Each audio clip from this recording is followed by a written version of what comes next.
Hello Ibran, আসসালামু আলাইকুম। আজকের ক্লাসে তোমাদের স্বাগতম। আজ আমি তোমাদের সাথে আলোচনা করব নবম দশম শ্রেণীর হিসাব বিজ্ঞান বইয়ের তৃতীয় অধ্যায় নিয়ে, অর্থাৎ দুতরফা দাখিলা পদ্ধতি নিয়ে।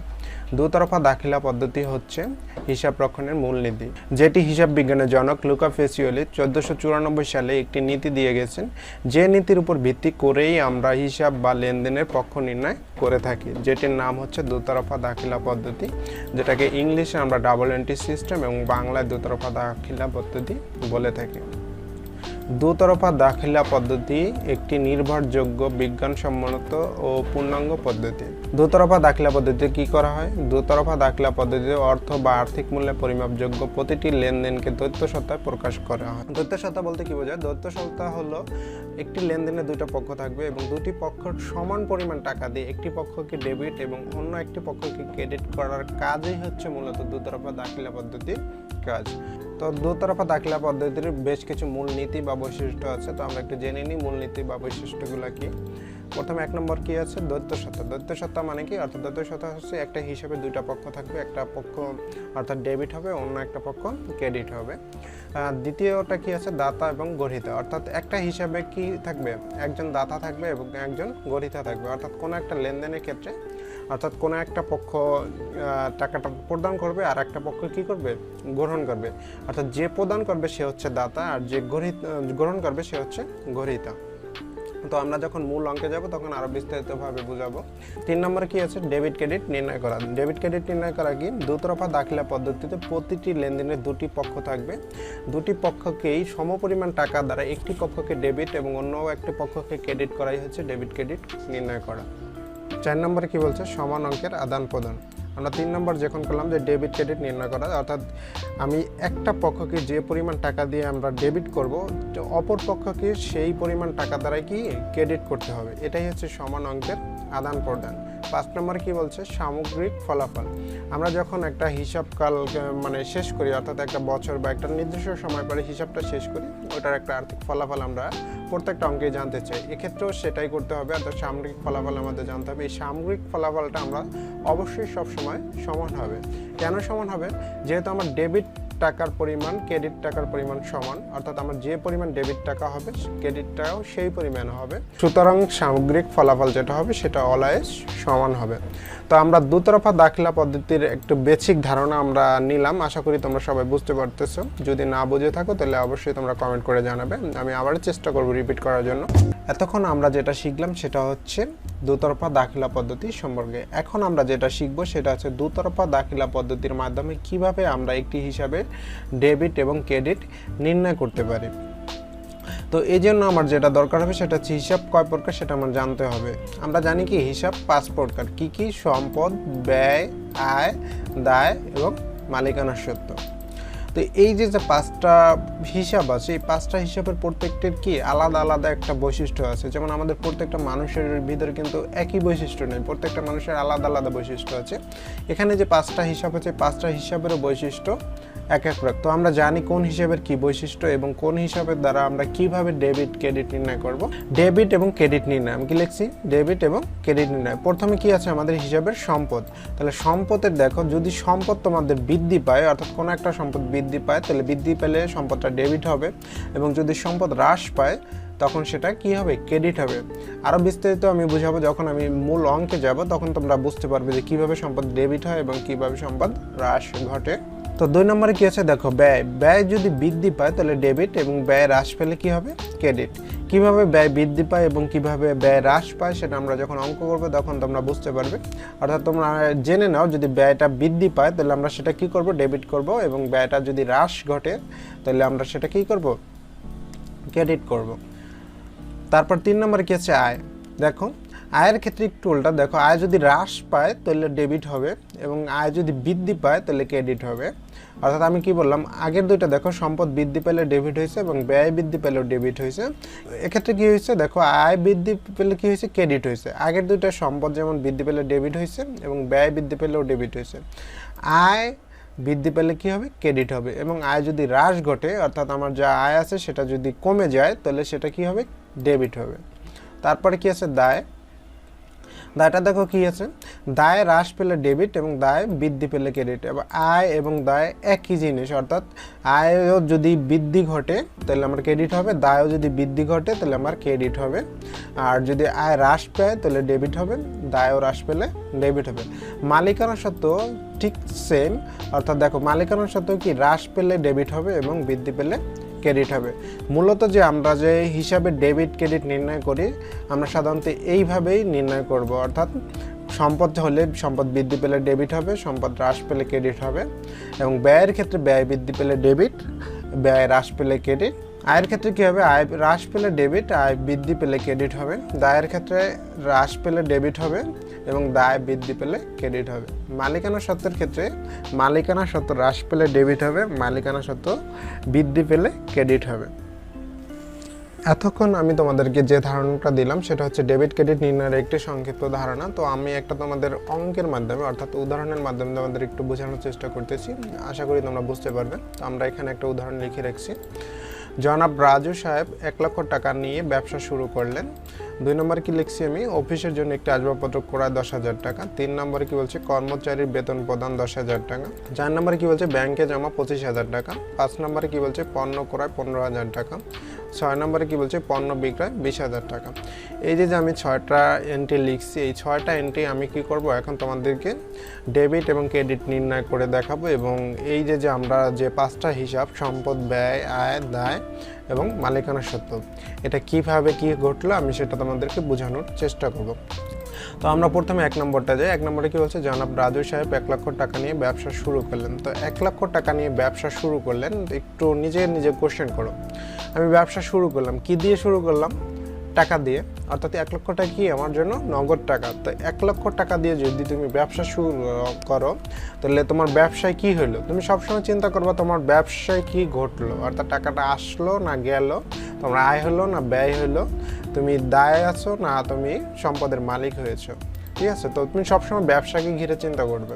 তো জনাব রাজু সাহেব 1 লক্ষ টাকা নিয়ে ব্যবসা শুরু করলেন। তো ব্যবসা যেহেতু শুরু করছেন তার মানে কি এই যে 1 লক্ষ টাকা কি ব্যবসায় আসছে, অর্থাৎ ব্যবসায় বিনিয়োগ ঘটছে। তো এই 1 লক্ষ টাকা আমাদের জন্য যেহেতু ব্যবসায় আসছে, তাহলে ব্যবসায় আসলে কি হয়, নগদ টাকা। তো আমরা যেহেতু নগদ টাকা কি আমাদের সম্পদ, আর আমরা সম্পদের ক্ষেত্রে কি বলছিলাম, সম্পদ বৃদ্ধি পেলে কি হয়, ডেবিট হয়। যেহেতু 1 লক্ষ টাকা আমাদের ব্যবসায় আসছে সুতরাং এটি নগদ, এবং আমরা কি করব, 1 তারিখের যে যা ডেবিট ক্রেডিট নির্ণয় করব কিভাবে, নগদান হিসাব। নগদান হিসাব কি আমাদের ডেবিট, আর আমাদের কি ক্রেডিট হবে, দেখো যেহেতু নগদান ডেবিট এই কারণে, কারণ নগদ সম্পদ এবং সম্পদ বৃদ্ধি পেয়েছে এই জন্য আমরা ডেবিট করেছি। আর এটার বিপরীতে, অর্থাৎ যে 1 লক্ষ টাকা আমরা আনলাম, এটার কি অবশ্যই আর একটা পক্ষ আছে, আর একটা পক্ষ কি হবে, যেহেতু রাজু সাহেব এই ব্যবসায়ের কি মালিক, আর মালিক যখন ব্যবসায় কোনো কিছু দেয় সেটা কি হিসাবে দেয়, মূলধন হিসাবে। এই জন্য আমরা এখানে কি লিখব, মূলধন, মূলধন হিসাব ক্রেডিট। দেখো আমরা কত টাকা পেয়েছি, 1 লক্ষ টাকা, আমরা 1 লক্ষ টাকায় লিখব। ক্রেডিটও কত, 1 লক্ষ টাকা। ক্রেডিট টাকাটা আমরা একটু দূরে লিখি, 1 লক্ষ টাকা। দেখো 1 নম্বরে আমরা পাইলাম নগদ আমাদের বৃদ্ধি পেয়েছে, আমরা ডেবিট 1 লক্ষ টাকা অর্থাৎ ডেবিট করেছি। এবং মূলধন হিসাবে ক্রেডিট, অর্থাৎ মূলধন কি, মালিকানা সত্ত্ব। মূলধন কি হয়েছে, মালিকানা সত্ত্ব কি বৃদ্ধি পেয়েছে না, এই জন্য মালিকানা সত্ত্ব বৃদ্ধি পেলে কি হয়, ক্রেডিট হয়। দেখো 1 নম্বর এন্ট্রিটা আমরা একদিকে যেমন সম্পদ বৃদ্ধি পেয়েছে আমরা ডেবিট করেছি, এবং অন্যদিকে মালিকানা সত্ত্ব কি হয়েছে, বৃদ্ধি পেয়েছে। এই মালিকানা সত্ত্ব বৃদ্ধি করার কারণে কি হয়েছে, আমরা মূলধন হিসাবকে ক্রেডিট করেছি। তো 2 নম্বরে কি বলছে, দেখো অফিসের জন্য একটি আসবাবপত্র ক্রয়। তো আসবাবপত্র কি আমাদের জন্য সম্পদ, যেহেতু আসবাবপত্র ক্রয় করছি, ক্রয় করার ফলে কি সম্পদ বৃদ্ধি পেয়েছে। তো আমরা জানি কি সম্পদ বৃদ্ধি পেলে কি হবে, ডেবিট হবে। তাহলে যেহেতু আসবাবপত্র এখানে সম্পদ, তাহলে আসবাবপত্র হিসাব কি হবে, ডেবিট। তাহলে আমরা 2 নম্বরে কি লিখব, আসবাবপত্র হিসাব। আসবাবপত্র হিসাব কি, ডেবিট। এখন দেখো তুমি যে আসবাবপত্র ক্রয় করছো, আসবাবপত্র ক্রয়ের ফলে কি তোমার নগদ টাকা চলে গেছে না, 10,000 টাকা। তার নগদ টাকা যেহেতু সম্পদ, আমরা জানি কি সম্পদ বৃদ্ধি পেলে ডেবিট এবং হ্রাস পেলে ক্রেডিট। তোমার টাকা কি বৃদ্ধি পেয়েছে, এখানে তুমি আসবাবপত্র কিনছো, সম্পদ বৃদ্ধি পেয়েছে, কিন্তু টাকা না, অর্থাৎ সম্পদ কি আবার কমে গেছে না। তাহলে একদিকে আসবাবপত্র নামক সম্পদ বৃদ্ধি পেয়েছে, অর্থাৎ সম্পদ বৃদ্ধি পেয়েছে, এবং নগদ টাকা সম্পদ কমে গেছে। এই জন্য আমরা আসবাবপত্র কি করছি, ডেবিট লিখছি, এবং কি করব, নগদান হিসাব কি লিখব, ক্রেডিট, নগদান হিসাব ক্রেডিট। উভয় ক্ষেত্রে কত হবে, 10,000 টাকা, যেহেতু আমরা আসবাবপত্র কিনছি কত টাকা, 10,000 টাকা। তো এরপরে দেখো কি আছে 3 নম্বরে, কর্মচারী বেতন প্রদান 10,000 টাকা। দেখো কর্মচারী যখন আমরা বেতন প্রদান করি তাহলে আমার নগদ টাকা কি চলে যায়, তো নগদ টাকা যদি চলে যায় তাহলে সম্পদ কমে যায়, তাহলে সম্পদ কমে গেলে কি হয়, হ্রাস ঘটে, অর্থাৎ নগদান হিসাব ক্রেডিট হবে। যেহেতু কর্মচারী বেতন দিছি, তো কর্মচারী বেতন দেওয়ার ফলে কি আমার বেতনটা কি আমাদের জন্য কি ব্যয় না, তাহলে ব্যয় যদি বৃদ্ধি পায় তাহলে কি হয়, দেখো ব্যয় বৃদ্ধি পেলে কি হয়, ডেবিট। তাহলে বেতন আমাদের জন্য ব্যয়, তাহলে আমরা বেতন লিখব, বেতন হিসাব ডেবিট, বেতন হিসাব ডেবিট আমরা লিখলাম। কত টাকা বেতন দিচ্ছি আমরা, 10,000 টাকা, আমরা এখানে 10,000 টাকায় লিখব। আর আমরা কি করছি, বেতন দেওয়ার ফলে কি আমার নগদ টাকা কি চলে গেছে না, তাহলে নগদ টাকা অর্থাৎ সম্পদ যদি হ্রাস পায় তাহলে ক্রেডিট হয়, তাহলে নগদান হিসাব ক্রেডিট। কত টাকা, 10,000 টাকা। তো বেতন আমাদের ব্যয়, ডেবিট পেলাম 10,000 টাকা, এবং নগদ আমাদের সম্পদ যেটা হ্রাস ঘটেছে এই জন্য আমরা ক্রেডিট লিখছি 10,000 টাকা। তারপরে কি আছে দেখো 4 নম্বরে, ব্যাংকে জমা 25,000 টাকা। তো ব্যাংকে জমা দিলাম 25,000 টাকা। দেখো 25,000 টাকা আমি ব্যাংকে জমা দিছি, ব্যাংকে আমার টাকাটা জমা হয়েছে, অর্থাৎ ব্যাংকে আমার সম্পদ বৃদ্ধি পেয়েছে, তাহলে ব্যাংক হিসাব কি, ডেবিট। তাহলে 4 নম্বরে আমি কি লিখব, ব্যাংক হিসাব কি, ডেবিট। যেহেতু ব্যাংকে আমি টাকা জমা দিয়েছি তার মানে কি সম্পদ, অর্থাৎ নগদ টাকা কি আমার চলে গেছে, তাহলে নগদান হিসাব কি হবে, ক্রেডিট, নগদান হিসাব ক্রেডিট। কত টাকা আমি জমা দিয়েছি, 25,000 টাকা ক্রেডিট হবে, এবং ব্যাংকে জমা দিয়েছি আমার 25,000 টাকা। তারপরে 5 নম্বরে কি আছে দেখো, পণ্য ক্রয়। দেখো পণ্য ক্রয় করছি, তাই ক্রয় করার ফলে কি, পণ্য ক্রয় করলে আমার কি, ক্রয়টা আমার জন্য কি ব্যয়, তাহলে ব্যয় করলে কি হয়, ব্যয় যখন বৃদ্ধি পায় তখন কি হয়, ডেবিট।